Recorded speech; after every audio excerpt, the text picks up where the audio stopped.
the function of a Zen teacher is to put his students in all kinds of situations where in the normal course of social relations they would get stuck. By asking nonsensical questions, by making absurd remarks, by all ways of unhinging things, and above all, keeping them stirred up with impossible demands. To hear the sound of one hand, to, without moving, stop a ship sailing out on the water, or to stop the sound of a train whistle in the distance. Magic. To touch the ceiling without getting up from one's chair. To take the 4 divisions of Tokyo out of your sleeve. To take Mount Fuji out of a pillbox. All these impossible questions are asked. And in the ordinary way of interpreting these questions, we think, well, now, gee, how could we do that? See, that's a very difficult question that's been asked. And you have to think, what would I do to do that? Because we are caught up in a certain way of discourse, which the language game that we play, and the social games, the production games, and the survival games that we play are good games. But we take them so seriously that we think that that is the only important thing. And this is to unstick us from that notion and realize that it would be just as good a game to drop dead now as to go on living. Is a lightning flash bad because it lives for a second as compared with the sun that goes on for billions of years?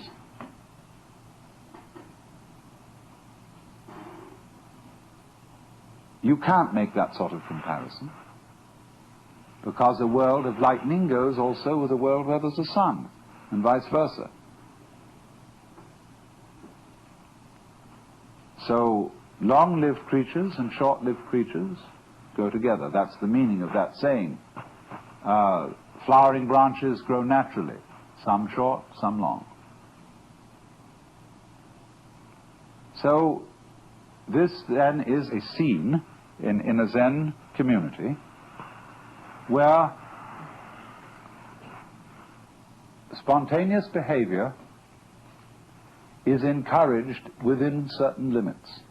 And as the student becomes more and more used to it, those limits are expanded until eventually he can be trusted to go out on the street and behave like a true Zen character and get by perfectly well. You know what occasionally happens on the street when 2 people are walking down the sidewalk straight at each other, and they both decide to move to the right together, and then to the left together, and they somehow get stuck, and they can't pass each other. Zen teachers will pull just exactly that sort of stunt when going down a path and meet one of their students, to see if they can get him in a tangle, and can he escape from it. And you will find in everyday life that there is a very clear distinction between people who always seem to be self-possessed and people who are dithering and nervous and don't quite know how to react in any given situation, always getting embarrassed because they have their life too strongly programmed. You said, I mean, this is a common marriage argument. You said you would do such and such a thing at such and such a time, and now you've changed your plans. Not that the change of plans really caused any inconvenience, but just the feeling that when you say you will do something at a certain time, you ought to do it at that time, come hell or high water. Well, that's being very unadaptable. That's being a stone kind of sticky thing. If it, after all, doesn't matter when we do it, and somebody is offended because the time has been changed, that's simply because they are attached to punctuality as a fetish. And this is one of the great problems. Causes many automobile accidents. Men rushing home to be on time for dinner when they stayed late either working or they had to stop for a drink at some bar, or when the girl feels that she has to, if she has a fussy husband and she feels she has to have the dinner ready at exactly a certain moment, she ruins the cooking. You'd rather have a faithful wife and a bad cook. I hope I'm not treading on any toes.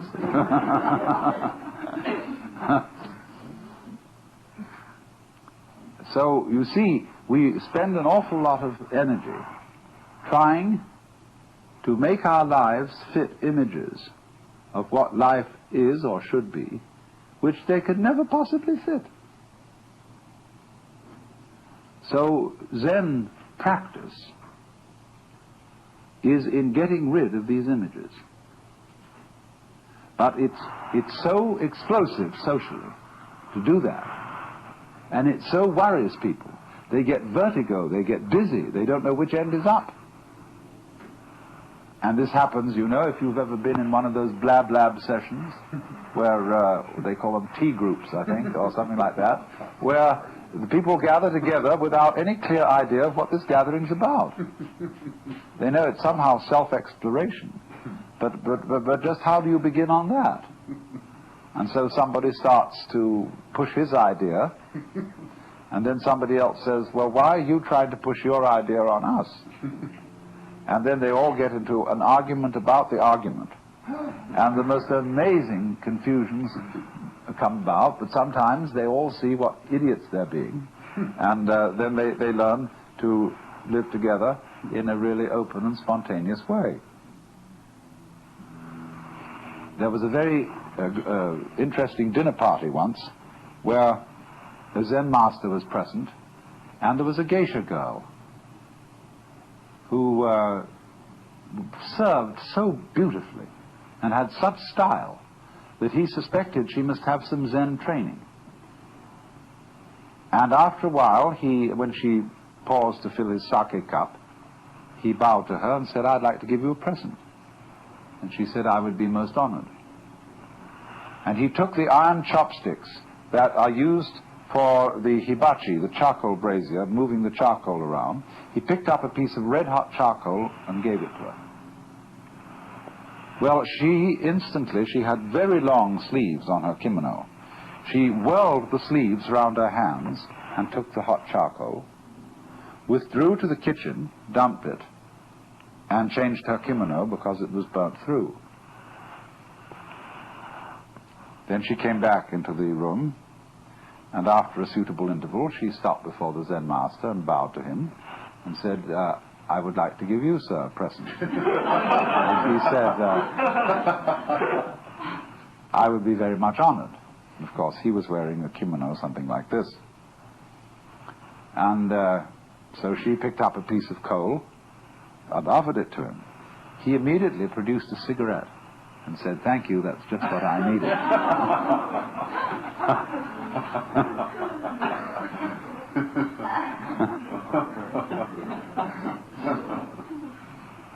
Now, you know, in the same way that we have this in our culture, certain people who are comedians,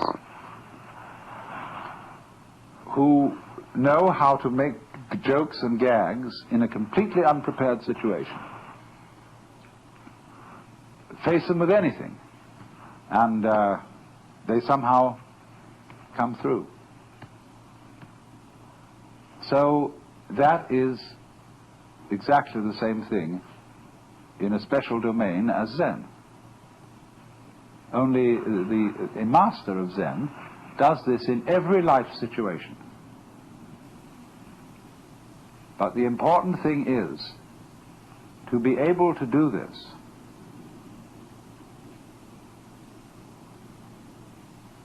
This is the secret. You must remember, you can't make a mistake.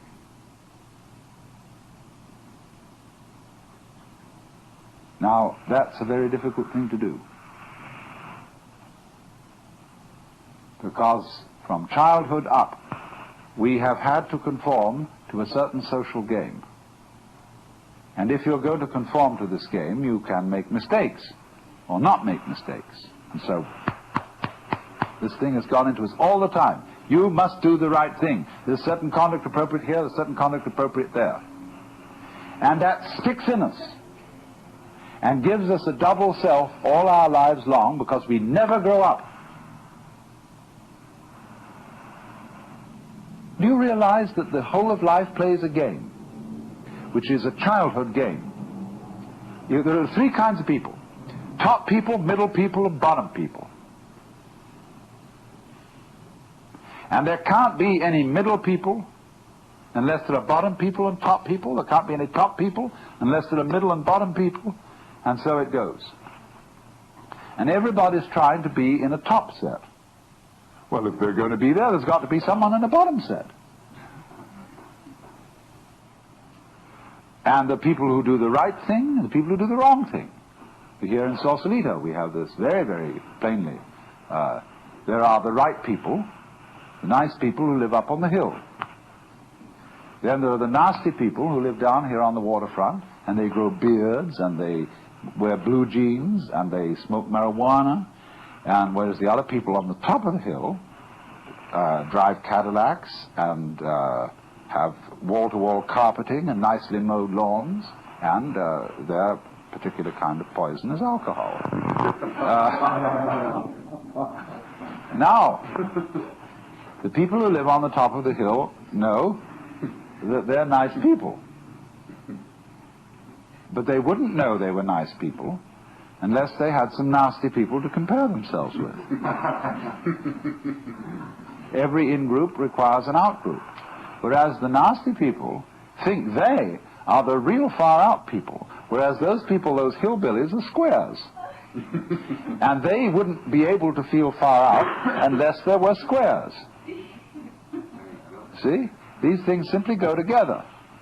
But when that is not seen, we play the games of getting on top of things all the time, and so we're in a constant state of competition as to, if it's not I'm stronger than you, it's I'm wiser than you, I'm more loving than you, I'm more tolerant than you, I'm more sophisticated than you. It doesn't matter what it is, but this constant competition is going on. In terms of that competition, we can, of course, lose place and, in that sense, make mistakes. But what a Zen student is a person who is not involved in the status game. That's the real meaning of a monk. He is not keeping up with the Joneses, and to be a master, he must get to the point where he's not trying to be a master. The whole idea of your being better than anybody else simply doesn't make any sense at all. It is totally meaningless. Because you see everybody manifesting the marvel of the universe in the same way as the stars do, and the water and the winds and the animals. And you see them all as being in their right places and not being able really to make mistakes, although they may think they're making mistakes or not making mistakes and playing all these competitive games. But that's their game. Now, I only say, if that game begins to bore you, and it begins to trouble you and give you ulcers and all kinds of things, then you raise the problem of getting out of it. And therefore you start to become interested in things like Zen. That is simply a symptom of your growing in a certain direction, where you are tired of playing a certain kind of game. You are as naturally flowing in another direction as if a tree were putting out a new branch. So because you say, oh well, we people are interested in higher things, You see, that depends still on the differentiation of rank between the superior and the inferior people. But when you begin to see through that and grow out of that, you don't think anymore of this superior and inferior classification. You don't think we are spiritual people who attend to higher things as distinct from these morons who are only interested in beer and television. This is simply our particular form of life. Like there are crabs, and there are spiders, and there are sharks, and there are sparrows, and so on. The trouble with the human being is, like the trouble with certain animals, like the dinosaur, who evolved to the point where he was so big that he had to have two brains, a higher self in the head and a lower self in the rump. And the difficulty was to get these two brains coordinated. But we have exactly the same trouble. And we are suffering from a kind of jitters that comes from being two-brained. Now, you see, I'm not saying that that jitters is bad. It's a potential step in evolution and an opportunity of growth. But remember, in the process of growth, the oak is not better than the acorn. Because what does it do? It produces acorns. Or you could say, just like I sometimes love to say, that a chicken is one egg's way of becoming others.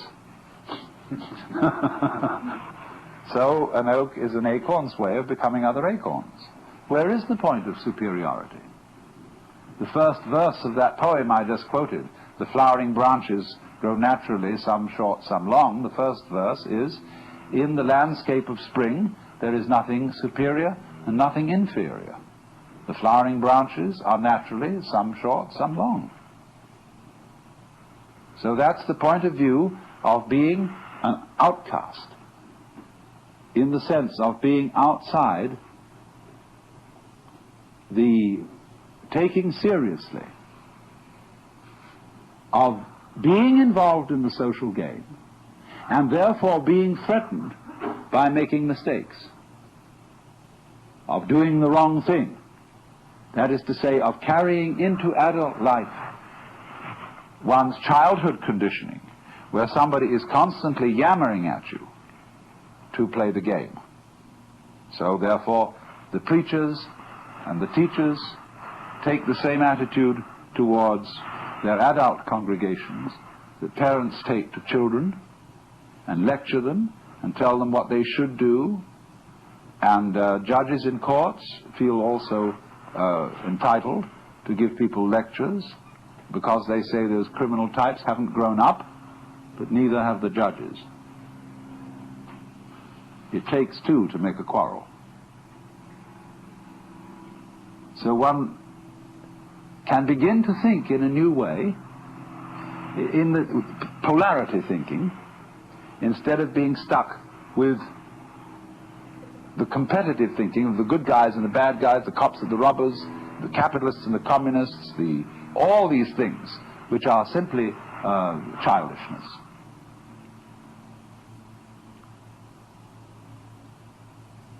Now, of course, you recognize that the moment I say that, it's like talking in English in order to show that the English language has limitations. And I am talking in a language that seems competitive to show that the competitive game has limitations.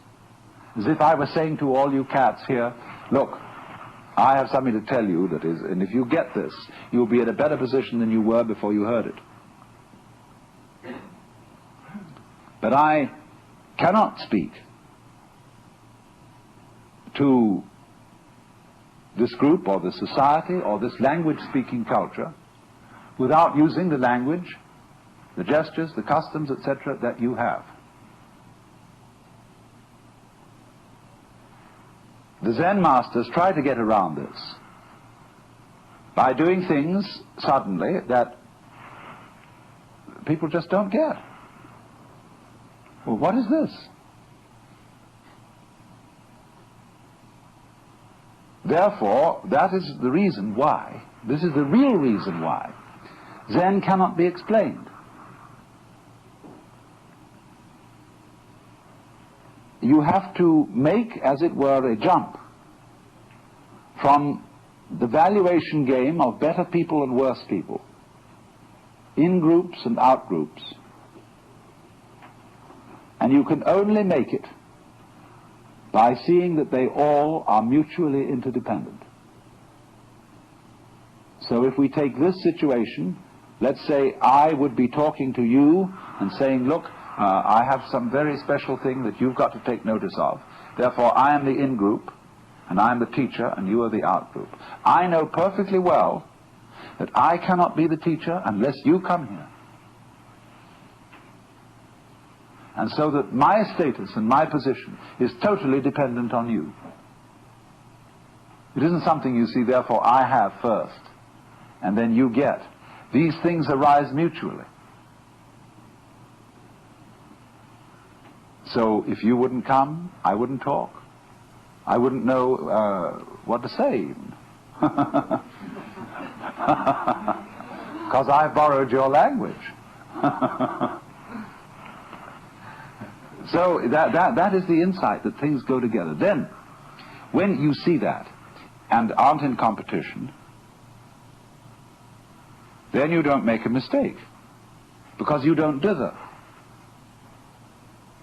When I first learned the piano and played these wretched scales, the teacher beside me had a pencil in her hand, and she hit my fingers every time I made a wrong note.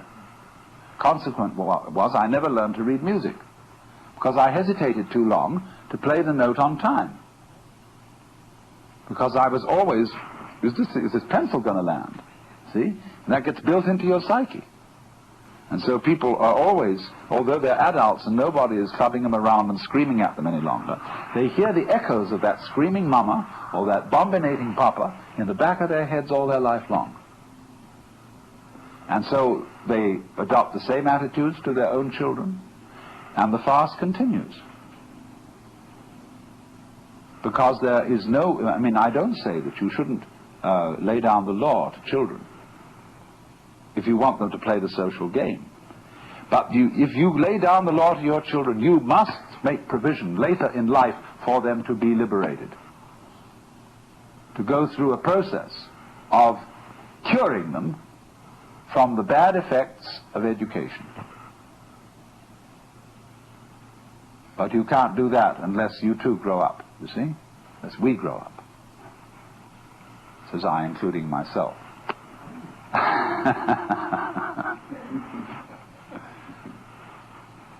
So that is the thing. Now, therefore, in the Zen scene, you would think that the master, as we know him and as we read about him, is an extremely authoritarian figure. That's the way he deliberately comes on at the beginning. He puts up a terrific show of being an awful dragon. And this screens out all sorts of people who don't have somehow the nerve to get into the work.